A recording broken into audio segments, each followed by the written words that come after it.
Vikatan press meet with Vishal powered by Mara washing powder. மாறாத வெண்மைக்கு Mara washing powder. GT Holidays, South India's #1 travel brand. Associate sponsor MedPlus.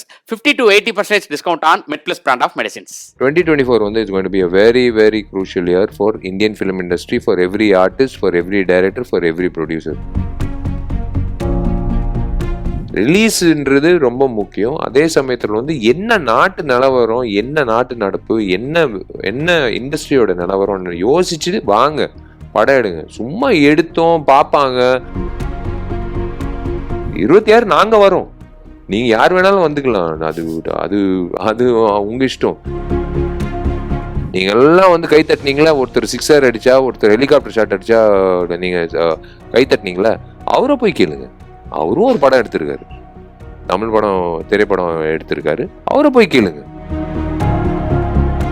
வியாழக்கிழமை வரைக்கும் என்ன வெள்ளனா தான் பார்ப்பீங்க. வெள்ளிக்கிழமை வந்துச்சா விஷால் சொன்னது கரெக்ட் தானே தான் நீங்க சொல்ல போறீங்க. அதனால தான் சொல்றேன். நான் ரத்னம் பத்தி பேசணும். ஹரிசாரோட 3வது முறை தாமிரபரணி பூஜை, இப்போ ரத்னம். ஸோ 3 முறை ஹரிசார் கூட ஒர்க் பண்றோம் அப்படின்னும் போது, ஹரிசார் கூட ஒர்க் பண்ணோம் அப்படின்னாலே எந்த விஷயம் உங்களுக்கு ரொம்ப எக்ஸைட் பண்ணும் சார், கதையை தாண்டி? எனக்கு என் குடும்பத்திலே பூஜைக்கு அப்புறம் எங்கள் அம்மா பலமுறை கேட்டிருக்காங்க. இப்போ 2000 எப்போவுமே நாங்கள் 8 வருஷம் கழிச்சு வருவோம். அது என்னன்னு தெரியல, கரெக்டாக அமையுது. 8 வருஷம் கழிச்சு ஒவ்வொரு வாட்டி சந்திப்போம். அந்த ஒவ்வொரு 8 வருஷத்துக்கு நடுவில் எங்கள் வீட்டிலே எப்போவுமே நம்ம வீட்டில் என்ன ரிஃப்ளெக்ஷனோ அதுதான் வெளியில் இருக்கிற ரிஃப்ளெக்ஷன் நான் நம்புவேன். ஸோ எங்கள் அம்மா எப்போவுமே ஒரு ஹரிசாரோட தீவிர ரசிகர். அவங்க டே ஏண்டா ஹரிசாரோட படம் பண்ண மாட்டேங்கிற, அத்தனை வாட்டி தாமிரபரணியும் பூஜையும் இது டெலிகாஸ்ட் பண்ணுறாங்க, ஒவ்வொரு வாட்டி பார்க்கும்போது ரொம்ப ரொம்ப சூப்பராக இருக்குது, ஃப்ரெஷ்ஷாக இருக்குது, பார்க்கும்போது சலிக்கலை, படம் பண்ணுறா ஹரிசாரோட. இருமா, அதுக்கு ஏற்ற மாதிரி அமையணும், கரெக்டாக கதை அமையணும், அதுக்கு முன்னாடி இருக்கிற படத்தை விட பெட்டராக பண்ணணும், அது என்னவோ அது நீங்கள் உங்கள் இது, எனக்கு நீயும் ஹரிசார் சேர்ந்து ஒரு படம் பண்ணணும் அப்படின்னு. ஸோ இது பொதுவாக வெளியில் படப்பிடிப்புக்கு போகும்போது எல்லாரும் கேட்குறது எப்போ சார் அந்த மாதிரி ஒரு ரூரல், அந்த டவுன் பையன், அந்த சண்டைக்கோழி, அந்த தாமிரபரணி பையன் மாதிரி வருவீங்க, சமீப காலமாக மிலிட்ரி போலீஸு அப்படின்னு போயிட்டுருக்கீங்க. ஸோ இது எல்லாமே ஒரு விஷயம் நடக்கும்போது நம்ம ஒன்று நினைப்போம், ஆனால் அது தானாக கடவுளாக அமைப்பார் ஒரு விஷயத்த. ஒருத்தர் 2 பேர் சேரணுன்னா அது ஒரு கனெக்டிவிட்டி தான், அந்த யூனிவர்ஸ் கனெக்டிவிட்டி தான். ஸோ ஹரிசாரும் நானும் இப்போ ஒரு வருஷம் முன்னாடி மறுபடியும் சந்திச்சு, சார் பிளாங்கா, அதாவது அவர் என்ன ஸ்கிரிப்ட் வச்சிருக்காரு என்னன்னு தெரியாது, எனக்கு அவர் மேலே இருக்கிற நம்பிக்கை, அவர் என் மேலே இருக்கிற நம்பிக்கை, அதுதான் ரொம்ப முக்கியம். ஒரு இயக்குனர், கதாநாயகன் 2 பேர் ஒன்று சேரும்போது, அதாவது 3ஆம் முறை வரும்போது, ஸோ அவர் கண்டிப்பாக விஷால் டெஃபினட்டாக கலக்கிடலாம், பண்ணிடலாம் ஒன்று வச்சிருக்கேன் மைண்டில். ஆனால் பயந்துட்டார் என்னை பார்க்கும்போது. ஏன்னா அப்போ மார்க்காண்டி கெட்டப்பில் இருந்தேன். அந்த கிளைமேக்ஸில் அந்த கொஞ்சம் குண்டா இருந்தேன். பார்த்துட்டு கதை சொல்லிட்டேன் விஷால், அதுக்கப்புறம் நான் பேசட்டுமான்னு. சொல்லுங்கள் சார், எனக்கு அப்போ வரைக்கும் தெரில. கதை சொன்னார். எனக்கு ரொம்ப பிடிச்ச ஒரு விஷயம் என்னென்னா, எப்போவுமே ஒரு குடும்பத்துக்கு எல்லாமே, ஸோ ஒரு குடும்பத்துக்கான எல்லா பிள்ளைகள்லேருந்து, இப்போ பெற்றோர்கள்லேருந்து, பெரியவர்கள்லேருந்து எல்லாரும் இப்போ படம் பார்க்குற மாதிரி சில இயக்குனர்கள் தான் படங்கள் எடுக்கிற அந்த விஷயம் தெரியும், அந்த ஃபார்முலா தெரியும். ஸோ அந்த வகையில் அவர் மறுபடியும் எனக்கு ஒரு அந்த குடும்பங்களாக உள்ளே கொண்டு வரதுக்கான ஒரு தீனி இருக்குது இந்த படத்தில். ரொம்ப சந்தோஷப்பட்டேன். என் கேரக்டர் ரொம்ப நல்லா இருந்தது. ப்ளஸ் 2 படங்களுக்கு மேலே இது டெஃபினட்டாக ஆமாம், இவங்க 2 பேர் நல்ல கரெக்டாக இருக்குது, கரெக்டாக நல்லா பண்ணியிருக்காங்க அப்படின்னு சொன்னேன். அந்த விஷயம் எனக்கு ரொம்ப பிடிச்சிருந்தது. சார் சூப்பர் சார், என்ன சார் ஏதோ சொல்லணும்னு நினச்சேன். இல்லை ஒன்றும் இல்லை, எனக்கு இப்போ மார்க்காண்டி முடிஞ்சிச்சுலன்னு. ஆமாம் சார், கிளைமேக்ஸ் இப்போ ஒரு 10 நாள் அந்த ஓல்டு கெட்டப் சார், அதனால வேறு வழியில் வெயிட் போட்டு தான்.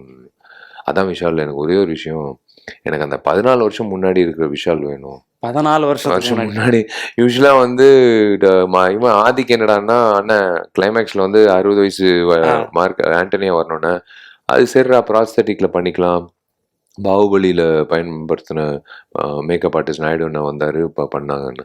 இது சார் 14 வருஷம் முன்னாடி எனக்கு சண்டைக்கோழி தாமிரபரணி விஷால் வேணும். சரி சார் பண்ணிடலாம் சார். ஓகே விஷால், எத்தனை மாதம் வேணும்? இல்லை சார் எனக்கு ஒரு 21 days கொடுங்க, நோ ப்ராப்ளம். 21 days எனக்கு புரியல, எனக்கு 3 மாதம் ஏதோ டைம் கேட்பீங்கன்னு நினச்சேன். இல்லை sir 21 maximum 28 days sir, no problem, நான் பண்ணிடுறேன் சார். ஸோ அவர் போனதுக்கப்புறம் அது ஒரு சேலஞ்சு. அதுதான் ஒரு ஆர்டிஸ்ட்டுக்கு ஒவ்வொரு வருடமும் அது பயணிக்கும் போது ஒவ்வொரு சேலஞ்சாக வரும். ஒவ்வொரு படத்தில் ஒவ்வொரு இயக்குனர் ஒரு விதமாக கேட்பாங்க. அது பூர்த்தி செய்கிறது தான் நம்மளோட சேலஞ்ச். சும்மா அப்படியே அப்பட்டமாக போய் நின்று என்ன வேணாலும் எடுத்துக்கோங்க, அதுக்கப்புறம் சிஜியில் வந்து கரெக்ட் பண்ணிக்கலாம் அப்படின்றலாம் வந்து இருக்குது. பட் இருந்தாலும் நம்ம ஒரு எஃபர்ட் போட்டால் தான் அது தெரியும். ஸோ ட்ரெயினர்கிட்ட போய் சொன்னேன், இந்த மாதிரி டைரக்டர் வந்து ரிவர்ஸ் கேட்குறாரு. 14 வருஷம் பின்னாடி இருக்கிற விஷால் கேட்குறாரு, ஆரம்பிக்கலாம்னு. சரிங்க சார், ஆனால் வந்து கரெக்டான அந்த 28 days வந்து கரெக்டாக. ஸோ 60% டயட் அண்ட் 40% ஃபிட்னஸ் ரெஜிமே மாற்றிட்டோம். ஓகே. வாகனங்கள் எல்லாமே விற்றுட்டேன். அம்மா அப்பாவுக்கு மட்டும் ஒரு வாகனம் வச்சுருந்தேன். அவங்களுக்கு ஏன்னா அவங்க வெளியில் போகும்போது தப்பு. நான் மட்டும் ஒரு சைக்கிள் வாங்கி சைக்கிளில் தான் சுற்ற ஆரம்பிச்சேன். நண்பர் மாதிரி ஆமாம், அவன் வந்து வேற, அவன் எத்தனை கிலோமீட்டர் தெரியாது. நான் வந்து படப்பிடிப்புக்கோ இல்லை எங்கிட்டு போனாலும் வந்து நான் சைக்கிளில் தான் போவேன். அது ஒரு ஹேபிச்சுவலாக வச்சுக்கிட்டேன். எங்கிட்டு போனாலும் ஒரு சைக்கிளில் தான் போயிடுவேன். ஸோ அது ஒரு ரெஜிம், வேற ஒரு ஃபிட்னஸ் ருட்டீன் முயற்சி பண்ணோம்.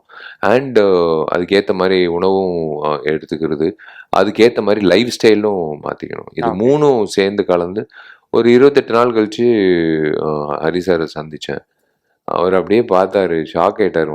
என்னங்க இது இது சரி, ஃபஸ்ட்டு படம் எடுத்து முடிச்சதுக்கப்புறம் எனக்கு இது என்ன பண்ணீங்கன்றது அப்புறம் நீங்கள் ட்ரெயினர்கிட்டே கேட்டு. ஒன்றும் இல்லை சார், மைண்டு போட்டால் போதும், பாசிட்டிவாக இருந்தாலே போதும், பாதி வேலை முடிஞ்சதுன்னு. பாசிட்டிவாக நீங்கள் சொன்னது, சரி நீங்கள் என்ன எதிர்பார்த்தீங்களோ உங்களுக்கு ஓகே இல்லைன்னு. ஏங்க நான் என்ன கேட்காதீங்க, மொத்தம் யூனிட்டே பிரமிச்சு போய் நிற்கிறாங்க. சரி சார், நல்ல விஷயம் அப்படின்னு சொல்லி அதான் அந்த 14 வருஷத்துக்கு முன்னாடி. ஆமா, அது ஒரு முயற்சி தான். அது ஒரு நல்ல சேலஞ்ச் தானே. நம்மளும் நம்மளை பார்க்கறது ஒரு நல்ல ஒரு விஷயமா இருக்கும். எல்லாரும் வீட்டில் இருக்கிறவங்க, உறவினர்கள் எல்லாம், வெளியில இருக்கிறவங்க எல்லாரும் என்னை பார்க்கும்போது அவங்க சொன்ன விஷயம்னு, என்னது பயங்கர சேஞ்ச் இருக்கு விஷால், என்ன இப்படி. நிறைய பேர் வந்து எங்கள் அம்மா அப்பா கிட்ட, என்ன சோறு போடுறதை நிப்பாட்டிட்டீங்களா, இப்படி ஒல்லி ஆயிட்டாப்லன்னு அப்படின்னு ஒரு பக்கம்.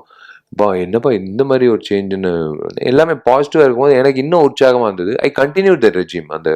அப்படியே இன்னி வரைக்கும் வந்து அந்த விஷயத்த கண்டினியூ பண்ணோம். ஏன்னா ஒரு ஆர்டிஸ்டாக இருக்கும்போது வந்து ரொம்ப முக்கியமானது வந்து மென்டல் ஹெல்த். நான் எப்போவுமே வந்து சொல்கிறது, புதுமுக நடிகர்களாக இருக்கட்டும், வரக்கூடிய நடிகர்களாக இருக்கட்டும், இருக்கிற நடிகர்களாக இருக்கட்டும், சப்போர்ட்டிங் ஆக்டராக இருக்கலாம், மெயின் லீடாக இருக்கலாம், மெயினாக மென்டல் ஹெல்த் முக்கியம். எல்லாரும் என்ன நினைக்கிறாங்கன்னா, ஜிம்முக்கு போய் ஒர்க் அவுட் பண்ணி நம்ம ஃபிட்னஸ் உடல்நிலை கரெக்டாக வச்சுக்கிட்டா அதுக்கேற்ற மாதிரி கட்டுக்கோப்பாக இருந்தால், அப்படி இல்லை. இங்கிட்டேருந்து ஆரம்பிக்கும். இது கரெக்டாக இருந்தால் தான் பாடி கரெக்டாக இருக்கும், சிங்கில் இருக்கும். ஸோ அப்படி தான் வந்து like I utilised the whole scenario. Super sir. ஏன்னா 3வது முறையாக சேர்றீங்கன்ற போது ஆல்ரெடி ஹிட் காம்பினேஷன். ஸோ பயங்கரமான எக்ஸ்பெக்டேஷன் இருக்கு. எங்களுக்கு என்ன ஸ்பெஷலாக இருக்கும் இந்த படத்தில் அப்படின்றது தான். ஹரி சாரோட ரெஸ்டாரண்ட்டில் வந்து நான் மீல்ஸாக உங்களுக்கு நான் வந்து உங்களுக்கு நான் ஒரு ஃபுல் மீல்ஸாக உங்களுக்கு நான் அந்த தட்டில் உங்களுக்கு என்னென்ன தேவையோ அது எல்லாமே இருக்கும். அது உங்களுக்கு என்ன பிடிக்குதோ அதை நீங்கள் எடுத்துக்கலாம். சில பேருக்கு வந்து காமெடி பிடிக்கும், சில பேருக்கு ஆக்ஷன் பிடிக்கும், நிறைய பேருக்கு ஆக்ஷன் பிடிக்கும், நிறைய பேருக்கு இப்போ ஃபேமிலியாக வந்து எந்த ஒரு சின்ன பசங்களோட சந்தோஷமாக பார்க்குறது, அந்த மாதிரி நிறைய விஷயங்கள் வந்து ஹரி சார் பாணியில் வந்து. எனக்கே ஒரு ஆச்சரியம் என்னன்னா, ஹரி சார் சொன்ன ஒரே ஒரு விஷயம்தான். அது நான் ஒரு வார்த்தையா, ஒரு சென்டென்ஸா சொன்னார். படம் நான் காட்டுறேன் விஷால், நான் வந்து எல்லாரும் ஒரு விஷயம் நினைக்கிறாங்க, அதை நான் பிரேக் பண்ணி இந்த படத்துல நான் காட்டுறேன் அப்படின்னு சொல்லிட்டு பண்ணாரு. இந்த படத்துல படப்பிடிப்புல ஃபுல்லா பண்ணிட்டு இருக்கும்போது ஒரு மிகப்பெரிய சேஞ்ச் என்ன பார்த்த மாதிரி நான் அவர் மேல பார்த்தேன். ஓகே. அவரோட இயக்கத்தில். ஏன்னா நான் சொன்னேன், சார் நான் ஒரு அசோசியேட்டாக உங்களோட சேர முடியுமா அசிஸ்டன்ட் டைரக்டராக, ஏன்னா நான் இயக்குனராக மாற போகிறேன், ஸோ நான் சேரலாமா. அன்அஃபிஷியலாக நான் இல்லாத சீன்ஸில், இருக்கிற சீன்ஸில் சில விஷயங்கள் நான் கேட்கட்டுமா, டவுட் இதுன்னு.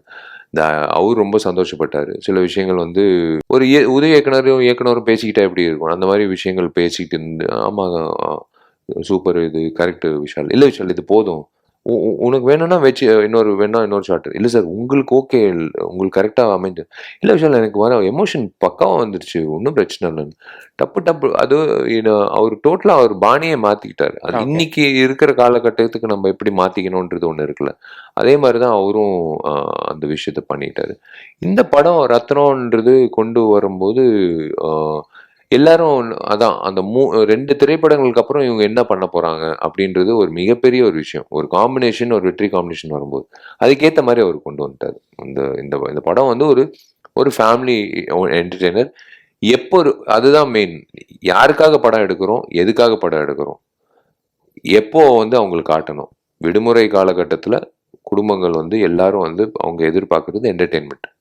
எக்ஸாம்ஸ் முடிஞ்சிச்சு, இப்போ பசங்க லீவில் இருக்காங்க, இப்போ சந்தோஷமா விடுமுறைக்கு பசங்களோட என்ன பண்ணலாம், தியேட்டருக்கு போய் படம் பார்க்குற அந்த என்டர்டெயின்மெண்ட், அந்த தியேட்டரில் படம் பார்க்குறது தான் அவங்களுக்கு எப்போவுமே லைஃப்பில் கிடைக்கிற ஒரு மெமரிஸ் எப்போவுமே. அந்த வகையில் சம்மருக்கு வர்றது வந்து எங்களுக்கு கரெக்டாக அமைஞ்சிச்சு ஏப்ரல் 26.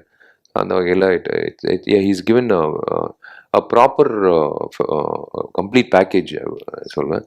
அண்ட் மோஸ்ட் இம்பார்ட்டன்ட் வந்து எனக்கு தெரிஞ்சு யாருமே வந்து நான் பார்த்தது இல்லை, ஒரே ஷாட்டு 5 நிமிஷம் எக்ஸிக்யூட் பண்ணது வந்து இந்த திரைப்படத்துல தான். அதுக்கு ஒரு வீடியோவும் நீங்க ஒரே ஷாட் 5 நிமிஷம் எடுக்க போறோன்றது நீங்க சார் ஒரு வீடியோ ஒன்று ஒரு சின்ன இது அது எப்படி எக்ஸிக்யூட் பண்ண போறாருன்றது எல்லாரும் யோசிச்சோம். எப்படிங்க 5 நிமிஷம் எப்படி சார்? சரி ஓகே, டிஜிட்டல் கேமரானா 400 அடி தான் ஓடும், பட் எப்படி 5 நிமிஷம் ஒரே ஷாட் டிஜிட்டல் எப்படி சார்? அது மேலே கேமரா பறக்குது, அதுக்கப்புறம் வந்து அந்த பறக்கிற கேமரா கரெக்டாக கீழே வரணும் ட்ரோனு, அதுக்கப்புறம் அந்த ட்ரோனை கேமராமேன் ஓடி போய் அந்த ட்ரோனை கரெக்டாக வந்து பிடிக்கணும், அந்த ஜர்க்கு இருக்கக்கூடாது, பிடிச்சிட்டு அப்படியே ஸ்லோவாக வந்து வண்டிக்குள்ளே ஏறி அப்புறம் மறுபடியும் வண்டியிலேருந்து இறங்கி மறுபடியும் பண்ணி, அது ஒரு பெரிய அது ஸ்டிச்சிங்கே கிடையாது அந்த ஷாட்.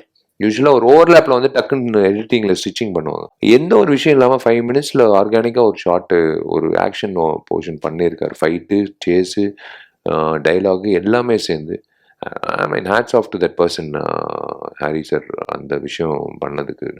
தட் வில் பி ஒரு ஒரு விஷயமா டிஎஸ்பியோட மியூசிக்கு ஃபைனல் மிக்சிங்கோட பார்க்கும்போது பிரமிப்பார், பயங்கரமா இருக்கும். ஃபர்ஸ்ட் டைம் நீங்களும் டிஎஸ்பி சாரும்? ஆமா, அது வந்து ஒவ்வொரு வாட்டி அவரு தான் அதான் அந்த பாட்டிலே போட்டாரு வரிகள்.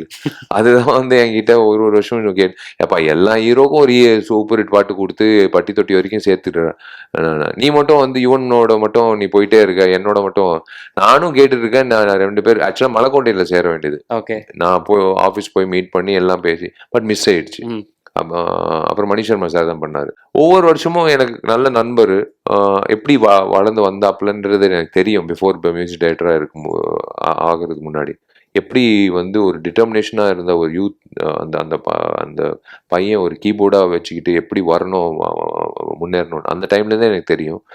ஸோ நான் ஒவ்வொரு வாட்டி கேட்கும்போது டிஎஸ்பி சொல்லுவாப்புல, டோன்ட் வரி மச்சி, அது வந்து கரெக்டாக எனக்கு பாட்டாக வந்து அமையும்னு நான் எதிர்பார்க்கவே இல்லை. நான் பாட்டு கேட்டதுக்கப்புறம் என்னப்பா வந்து நீ சொன்னதை அப்படியே பாட்டில் வச்சுட்டேன், நான் தேங்க்யூ பாடிட்டியா, ரொம்ப நல்லா. அதான் அதுதான் சொல்கிறேன். அவர் ஒன்று நினைப்பாரு, இருங்கடா பொறுங்கடா நான் சொல்கிறேன் எப்போ நீங்கள் 2 பேரும் சேரணுன்றது, நீங்களா நினைச்சா நடக்காது, நான் சொல்கிறேன். ஒரு கரெக்டாக ஹரிசார் படத்தில் 3வது முறை சேரும்போது இந்த பேக்கேஜ் எக்ஸ்ட்ரா ஒரு அம்பு உள்ளே வந்தது. ஒரு பயங்கரமான ஒரு விஷயம் உள்ளே வந்தது டிஎஸ்பி. உங்களோட கெரியரோட ஆரம்பத்துலேருந்து இப்போ வரைக்குமே வந்து உங்களோட படங்கள் பெரிய பெரிய ஹீரோக்கள் படங்களோட போட்டி போட்டு ஒரே நாள் இருக்கு. குறிப்பாக சொல்லணும்னா ஹரிசாரோட தாமிரபரணி அப்புறம் பூஜை 2 படமே வந்து விஜய் அஜித் படங்களோட தான் காம்பினேஷனில் வந்தது. ஸோ பொதுவாகவே இந்த மாதிரி ஒரு சூழ்நிலை வருதுன்னா ஒரு வாரம் முன்ன பின்ன போவாங்க.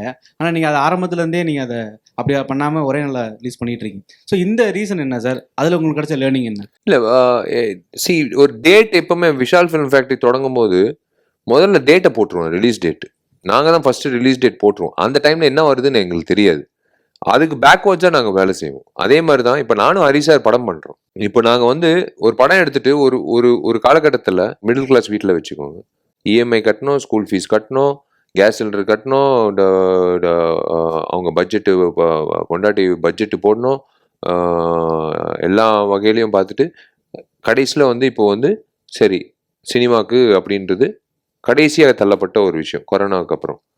ஸோ சினிமான்றது அப்படி இருக்கும்போது இவங்க என்ன முடிவு பண்ணுவாங்க, ஒரு குறிப்பிட்ட படம் தான் பார்க்கணும்னு முடிவு பண்ணுவாங்க. அவங்களுக்கு இருக்கிற சம்பளம், அந்த வசதிக்குள்ள இருக்கிற சம்பளம் நான் சொல்றேன், ஒரு சராசரி குடும்பம். ஸோ அந்த மாதிரி இருக்கும்போது நம்ம எடுக்கிற படம் வந்து எந்த டைம்ல வந்து, இப்போ நானும் ஹரிசார் வரோம்னா இந்த இஎம்ஐ கட்டுற நேரத்தில் நாங்கள் போய் படம் வந்தோம்னா இஎம்ஐ கட்டுறதா இல்லை ரத்தனம் பார்க்கறதா அப்படின்னு யோசிப்பாங்க. நான் அதான் சொல்றேன், நம்ம குடும்பத்துல என்ன இருக்கோ அதுதான் மற்ற குடும்பத்துல இருக்கிற பிரச்சனை. நம்ம ஒன்றும் ஏலியன் குடும்பம் கிடையாது, எல்லாம் ஒரே குடும்பம் தான். ஸோ விடுமுறைக்கு வரணும் அப்படின்றது முன்னாடியே முடிவு பண்ணிட்டோம். ஏப்ரல் 26, அப்போ எலெக்ஷன் வந்து 19 கூட எங்களுக்கு தெரியாது. 26 முடிவு பண்ணது என்ன, விடுமுறை காலகட்டத்தில் அவங்களுக்கு ஒரு கரெக்டான ஒரு டைம் இருக்கும். வெள்ளி சனி ஞாயிறு, அதுக்கப்புறம் மே தினம் வந்து புதன்கிழமை, அது ஒரு விடுமுறை நாள். அப்புறம் வந்து கரெக்டாக இருக்கும் விடுமுறை டைமில் வந்து. ஏன்னா வெயில் வேறு ஜாஸ்தியாக இருக்கும், கண்டிப்பாக தியேட்டருக்கு போகணுன்னு ஆசைப்படுவாங்க. வெவ்வேறு காரணங்களுக்கும் தியேட்டருக்கு போகணும். ஸோ அந்த டைமில் ரிலீஸ் பண்ணுறது கரெக்டாக இருக்கும்னு. ஸோ அதுதான் இவங்களோட நான் போட்டிடணும், இவங்கள தாண்டி நான் போகணும் அப்படியெல்லாம் நினச்சதே கிடையாது. ஏன்னா ஐ டோன்ட் லைக் டு ஸ்விட்ச் ட்ராக்ஸ். எனக்கு ஒரு ட்ராக் கொடுத்துருக்காரு, 11 ட்ராக்கு, 100 மீட்டரோ 200 மீட்டரோ 11 ட்ராக் போடுறாங்களா கிரவுண்டில். அந்த ட்ராக்ல வந்து நான் வந்து இவர் எப்படி ஓடுறாருன்னு இப்படி ஓடிட்டு இருந்தேன்னா நான் வந்து கீழே தடுக்கி வந்துடுவேன். நான் என் ட்ராக்ல பார்த்துட்டு தான் நான் ஓடணும். பின்னாடி வரானா இல்லை முன்னாடி போறானான்னு அப்படின்லாம் நான் பார்க்கவே முடியாது. நான் என் ட்ராக்ல நான் போயிட்டே இருக்கேன், அவ்வளோதான். ரிலீஸுன்றது ரொம்ப முக்கியம். அதே சமயத்தில் வந்து என்ன நாட்டு நிலவரம், என்ன நாட்டு நடப்பு, என்ன என்ன இண்டஸ்ட்ரியோட நிலவரம்னு யோசிச்சுட்டு வாங்க படம் எடுங்க. சும்மா எடுத்தோம் பார்ப்பாங்க, தைரியத்தில் எடுப்போன்றதெல்லாம் வந்து உங்க காசுங்க. நீங்க உங்க காசு ரொம்ப கஷ்டப்பட்டு சம்பாதிச்ச காசு, அது வந்து கரெக்டாக போய் சேரணும், அதுதான். ஸோ ரத்னம் வந்து ஏப்ரல் 26 வர்றதுக்கு காரணம் வந்து நாங்கள் டிசம்பர்லேயே முடிவு பண்ணிட்டோம், விடுமுறைக்கு வரணுன்றது முடிவு பண்ணிட்டோம். அந்த நேரத்தில் வந்து என்ன வருது இப்போ கூட எங்களுக்கு தெரியாது, என்ன வருதுன்னு எங்களுக்கு தெரியாது. 26 நாங்கள் வரோம், நீங்க யார் வேணாலும் வந்துக்கலாம், அது அது அது உங்க இஷ்டம், நாங்கள் வரோம், அவ்வளோதான். That's all we decided. சின்ன பட்ஜெட் படங்கள் பற்றி நீங்கள் சொன்ன ஒரு கருத்து நிறைய மாற்று கருத்து வந்தது அதுக்கு. அது நீங்கள் ஆக்சுவலாக நீங்கள் என்ன சொல்ல வந்தீங்க, என்ன அவங்க புரிஞ்சுக்கிட்டாங்க? ஒரு விஷயம் நான் ஓப்பனாக சொல்கிறேன், 2024 வந்து it's going to be the one of the most crucial years of Indian film industry. அதாவது 2025 வந்து சிறப்பாக இருக்கும்ன்றது, அது இருக்குமா இல்லையான்றது அப்பாற்பட்ட விஷயம். 2024 வந்து it's going to be a very very crucial year for Indian film industry, for every artist, for every director, for every producer, every production company. நீ கார்பரேட் கம்பெனியாக இருக்கலாம், நீ வந்து சிங்கிள் ப்ரொடியூசராக இருக்கலாம், எதுவாக இருந்தாலும் it's going to be the most crucial year. நான் சொன்னது வந்து கான்ட்ரவர்ஷியல் ஏற்றுக்கின அத்தனை தயாரிப்பாளர் வந்து போய் கேளுங்களேன், இப்போ எவ்வளோ நீ சம்பாதிச்சன்ட்டு. இப்போ போன வாரம் 9 படம் ரிலீஸ் ஆச்சு, அதுக்கு முந்தின வாரம் 8 படம் ரிலீஸ் ஆச்சு. கூப்பிடுங்க, அந்த தயாரிப்பாளர் கூப்பிட்டு எங்கிட்டே உட்கார வச்சு கேளுங்களேன், என்ன நீ எவ்வளோ முதலீடு போட்ட, நீ எவ்வளோ வந்து திரும்ப வீட்டுக்கு எடுத்துகிட்டு போனேன்னு. நான் சொன்னது வந்து ஒரு அறிவுரை, அதாவது விஷால் சொல்கிற அறிவுரை. நான் தலைவர் விஷால் கவுன்சிலில் உட்காரும் போது நான் அந்த மாதிரி ஒரு நாள் கூட சொன்னது கிடையாது. நான் சொல்கிறது வந்து இப்போவும் நான் சொல்கிறேன், தயவு செஞ்சு நான் இப்போவும் சொல்கிறேன், சின்ன திரைப்படங்கள் வந்து மேலே வாங்க. மே மாதம் உங்களுக்கு இருக்குது, June July August September October November December 7 மாதம். தயவு செஞ்சு நான் உங்களுக்கு ரியாலிட்டி புரிஞ்சுக்கிட்டு ரிலீஸ் பண்ணுங்க படத்தை. என்ன ரியாலிட்டி, யார் ரிலீஸ் பண்ண போகிறாங்க, உங்களுக்கு எத்தனை ஷோ கிடைக்குது, எந்த தியேட்டரில் வருது, நீங்கள் என்ன செலவு பண்ணுறீங்க பப்ளிசிட்டிக்கு, எவ்வளோ செலவு பண்ணிடுறீங்க படத்துக்கு, இதில் வந்து என்ன வரப்போகுது சேட்டலைட் டிஜிட்டலு, இதில் என்ன வந்து திரையரங்கத்திலேருந்து வரப்போகுது, இதெல்லாம் அலசி பார்த்து நீங்கள் முடிவு பண்ணுங்க ரிலீஸ் பண்ணணுமா இல்லையான்றது. நான் சொல்ல மாட்டேன், நான் சொல்கிறது இல்லை, போய் நீங்கள் எல்லாம் வந்து கை தட்டினீங்களா, ஒருத்தர் 6 அடித்தா, ஒருத்தர் ஹெலிகாப்டர் ஷாட் அடித்தா நீங்கள் கை தட்டினீங்களா, அவரை போய் கேளுங்க. அவரும் ஒரு படம் எடுத்திருக்காரு, தமிழ் படம், திரைப்படம் எடுத்திருக்காரு, அவரை போய் கேளுங்க. அவர் சொல்லுவார் எவ்வளோ வந்து ரிட்டர்ன் வந்ததுன்றது, அவரும் சொல்லுவார். என்ன கேட்காதீங்க. நான் சொன்னது வந்து விஷால் சொன்னால் வராதிங்கன்னு. ஒரு பையன் வந்தான், ஒரு உதவி இயக்குனர், என்ன சார் இப்படி சொல்லிட்டீங்க, எங்களுக்கெல்லாம் வந்து வாழ்க்கையே போச்சு இல்லை சார், எப்படி சார் நாங்கள் வந்து, நான் சொன்னேன், இங்கே வாடான், எத்தனை நாளாக வந்து நீ டைரக்டர் ஆகணும்னு ஆசைப்படுறேன் சார், நான் வந்து ஒரு 6 வருஷமாக முயற்சி பண்ணிட்டு இருக்கேன். ஏன் ஒரு 6 மாதம் உன்னால் வெயிட் பண்ண முடியாதா? 6 நாள் ஓட வேண்டிய படத்துக்காக வந்து நீ வந்து 6 வருஷம் காத்துட்டு இருக்கிறது, 6 நாள், வெறும் 6 நாள், அந்த 3 நாள் ஓட்டுறதுக்காகவா நீ வந்து படம் எடுக்கிற? நீ வந்து படம் எடுக்கிறன்னா எப்படி நீ உள்ள ஆடியன்ஸ் கொண்டு வரணுன்றது ஃபர்ஸ்ட் முதல்ல யோசிக்கணும். ஆடியன்ஸ்க்கு வந்து இன்னைக்கு 3 வகையான என்டர்டெயின்மெண்ட் ஆச்சு சென்னையில். ஒன்று பீச்சு, ஒன்று உணவு, ஒன்று திரையரங்கம். முன்னாடி வெறும் திரையரங்கம் வந்தது. இன்னைக்கு வந்து ஒரு ஒரு சராசரி குடும்பம் 30,000 40,000 சம்பாதிக்கிறாங்கன்னா ஒரு திரைப்படம் தான் பார்க்குறாங்க. 2,500 ரூபாய் ஆகுது. ஒரு குழந்தை வந்து கோல்ட் காஃபி கேட்குதுன்னா 150 ரூபா. ஒரு ஒரு பையன் வந்து பாப்கார்ன் கேட்குறான்னா 150 ரூபா. Parking fees, ticket fees, book my show fees, GST கட்டணும். இதெல்லாம் முடிச்சு வீட்டுக்கு வரதுக்குள்ள 2,500 ரூபாய் ஆகும். 40,000 ரூபாய் சம்பாதிக்கிறோம், 2,500 ரூபாய் கொடுத்து நீங்க செலவு பண்ணதுக்கு அப்புறம் அடுத்த வாரம் வந்து ஒரு சின்ன திரைப்படம் வரும்போது எக்ஸ்ட்ராடினரி ரிப்போர்ட் சூப்பர் படம் வா போலான்னா கொன்றுவன்னு சொல்லுவா பொண்டாட்டி. அடுத்த வாட்டி போனஸ் வரும்போது தான் நீ அடுத்து படத்துக்கு போறோம், அடுத்து பசங்களை வந்து வெளியில சாப்பாடு கூட்டிட்டு போகலாம், எல்லாம் பீச்சுக்கு கூட்டிட்டு போகலான்னு சொல்லுவாங்க சென்னையில இருக்கிறவங்க. அப்படிதான் ஆயிருக்கு. அதுதான் நான் ஓப்பனா சொல்றேன். நான் சொல்றது வந்து நீங்க வெள்ளிக்கிழமை ஒண்ணு இருப்பீங்க, வியாழக்கிழமை வரைக்கும் என்ன வெள்ளனா தான் பார்ப்பீங்க. வெள்ளிக்கிழமை வந்து விஷால் சொன்னது கரெக்ட் தானே தான் நீங்க சொல்ல போறீங்க. அதனால தான் சொல்றேன், நான் வந்து நீங்க என்னோட கடமை வந்து நான் சொல்ல வேண்டிய கட்டாயம் ஒண்ணு. எத்தனை திரைப்படங்கள் வந்து விற்பனை இல்லாம இருக்கு. ஏற்கனவே வந்து எடுத்த படங்கள், எத்தனை படங்கள் வந்து 8 மாசமா வந்து ரெடி ஆகி ரிலீஸ் ஆகாம இருக்குன்னு நான் சொல்றேன். இந்த வருஷம் நான் சொல்றேங்க, June, July, August, September, October, November, December 7 மாசம் நீங்க பாருங்க. டிசம்பருக்கு அப்புறம் மறுபடியும் நான் விகடன்ல பேட்டி கொடுப்பேன் ஜனவரி மாசம். அப்புறம் நீங்க பாப்பீங்க, ஸ்டாட்டிஸ்டிக்ஸ் நீங்க எடுத்து பாப்பீங்க என்ன நடந்தது, எப்படி வந்து இது என்ன விண்டோன்னு ஒன்று இருக்கணுங்க. ஒரு படம் வந்து வெள்ளி, சனி, ஞாயிறு மட்டும்தான் இப்போ கலெக்ஷன்ஸ். சூப்பர் படம் வர்றாங்கன்னா 2வது வாரம், 3வது வாரம் பெருமைக்காக ஓட்டுறது, அவ்வளவுதான். 2 வாரம் தான், இந்த 14 நாள் தான். நீங்க இப்போ 14 மாசம் படம் எடுத்தா கூட 14 நாள் தான் உங்களுக்கு கலெக்ஷன். அதுக்கப்புறம் வந்து வர்றது வந்து 10% தான் உங்களுக்கு உங்க ப்ரொடியூசர் கைக்கு போகும். 90% வந்து ஃபர்ஸ்ட் வீக்கு, செகண்ட் வீக்குள்ள தான் வரும். இதுதான் உண்மை. இது யாரும் சொல்ல மாட்டாங்க, சொல்லவும் நீங்க கேட்கவும் மாட்டீங்க. ஏன்னா நல்லது சொன்னாதான் நீங்க கேட்பீங்க, கெட்டது சொன்னா ஐயோ இது வேணாம், இது நம்ம கேட்கக்கூடாது, நம்ம பாட்டு நம்ம இவன் என்ன சொல்றது, நம்ம ரிலீஸ் பண்ணிக்கோங்க. ஆனா வந்து நான் தயவு செஞ்சு யோசிச்சு பண்ணிக்கோங்கன்னு சொல்றேன். போன வாரம் வந்தது, அதுக்கு முந்தின வாரம் வந்தது, எத்தனை படங்கள் வந்தது, எத்தனை படம் ஜெயிச்சது, எத்தனை படம் வந்து முதலீடு போட்ட தயாரிப்பாளருக்கு எவ்வளவு திரும்ப வந்தது, எத்தனை படம் வந்து நீங்க சேட்டலைட்ல பாக்குறீங்க, எத்தனை படம் வந்து நீங்க ஓடிடில விற்பனையா இருக்குன்னு நீங்க பாருங்க. இதுதான் நான் ஓப்பனா சொல்றேன். இது வந்து வெறும் சின்ன திரைப்படங்கள் இல்லை, இந்தியன் பிலிம் இண்டஸ்ட்ரிக்கு இது வந்து ரொம்ப வந்து ஒரு வெரி ஆசிட் டெஸ்டான ஒரு வருஷம் நான் சொல்லுவேன் 2024. அது நான் வந்து மறுக்கவே மாட்டேன். அது என்னை பத்தி தப்பா சொன்னா கூட எனக்கு கவலையே கிடையாது. நான் சொல்றது வந்து I am telling out of, ஏன்னா நான் வந்து சினிமா வந்து இப்போ படிச்சு ஆராய்ச்சி அப்படி பண்ணல. எனக்கு நடைமுறையில் என்ன நடக்குதுன்றது எனக்கு தெரியும். அதனால தான் உங்களோட நான் ஷேர் பண்ணிக்கிறேன். ஒரு வெல்விஷரா நான் ஷேர் பண்ணிக்கிறேன். உங்களுக்கு நான் வந்து வில்லனா தெரியலாம், ஆனா நான் சொல்றது வந்து நீங்க அதுதான் ரியாலிட்டி, அதுதான் உண்மை. நீங்க வந்து நான் அதான் சொன்னேன், அந்த டைமில் வந்து 1 to 4 கோடிக்குள்ளே படம் இருந்ததுன்னா நீங்கள் தயவுசெய்து உங்கள் குழந்தைங்க பேரில் ஃபிக்ஸ்டு டெபாசிட் போடுங்க, இல்லைன்னா ஒரு பங்களா வாங்குங்க. எத்தனை பங்களா வாங்கியிருக்கலாம் ஈஸியரில். ஜனவரிலேருந்து மார்ச் வரைக்கும் ரிலீஸ் ஆன சின்ன திரைப்படங்கள் நீங்களே பாருங்களேன். நீங்கள் பட்டியல் எடுத்து பாருங்கள், டிசம்பர்லேருந்து எடுத்து பாருங்கள், உங்களுக்கே தெரியும். அப்புறம் விஷால் வந்து சொன்னது கரெக்டாக இல்லை வந்து இவன் சொன்னது நேர்மாறாக நடந்ததான்றது எல்லாருக்கும் தெரிய வரும். இன்னைக்கு இருக்கிற சினிமாவில் ப்ராமிசிங்கா இருக்காங்க அப்படின்னு நீங்க நினைக்கிற இயக்குனர்கள், நடிகர்கள் யார் யார்? All the directors. இப்போ ரஞ்சித் இஸ் தேர், இவர் மாரி செல்வராஜ் இஸ் தேர், லோகேஷ் இருக்காப்ல, அண்ட் தென் இப்போ கேப்டன் மில்லர் பண்ண இயக்குனர்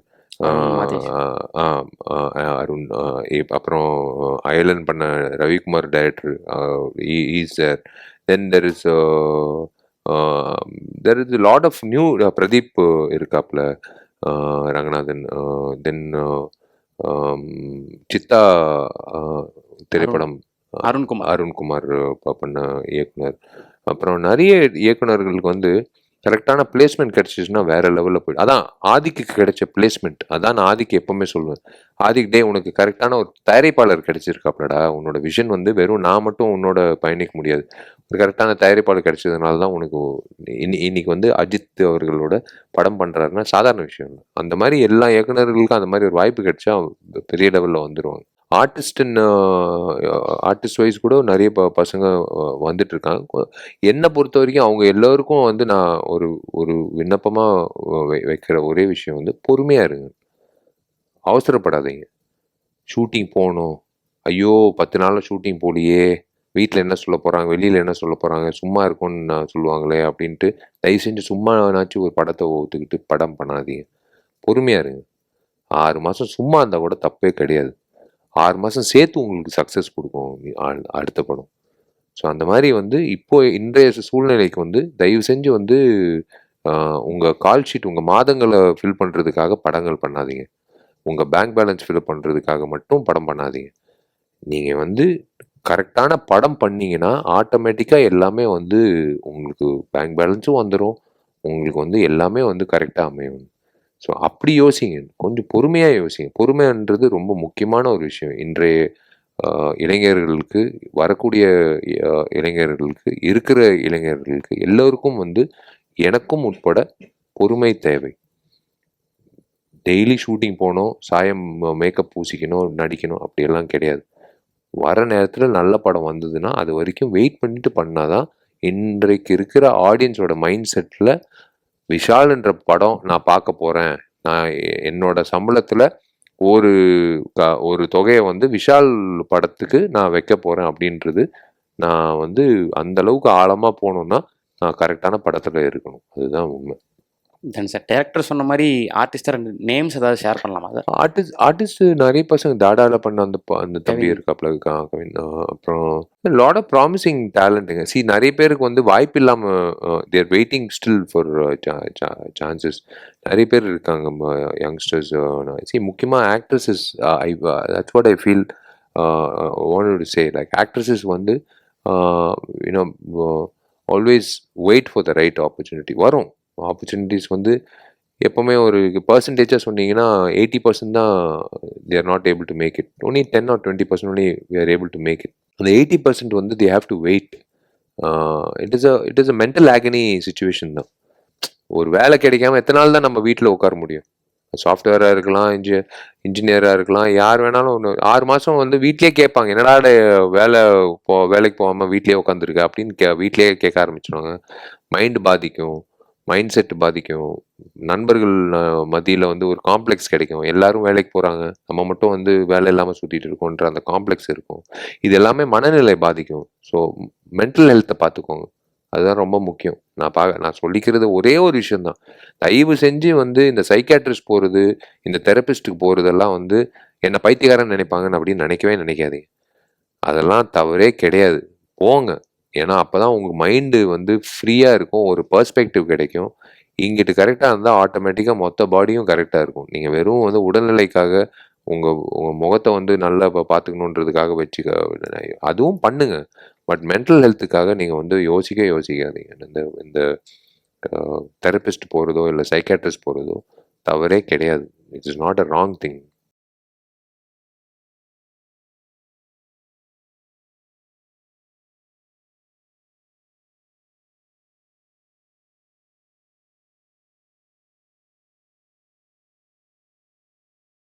Vikatan press meet with Vishal powered by Mara washing powder. மாறாத வெண்மைக்கு Mara washing powder. GT Holiday, South India's #1 travel brand.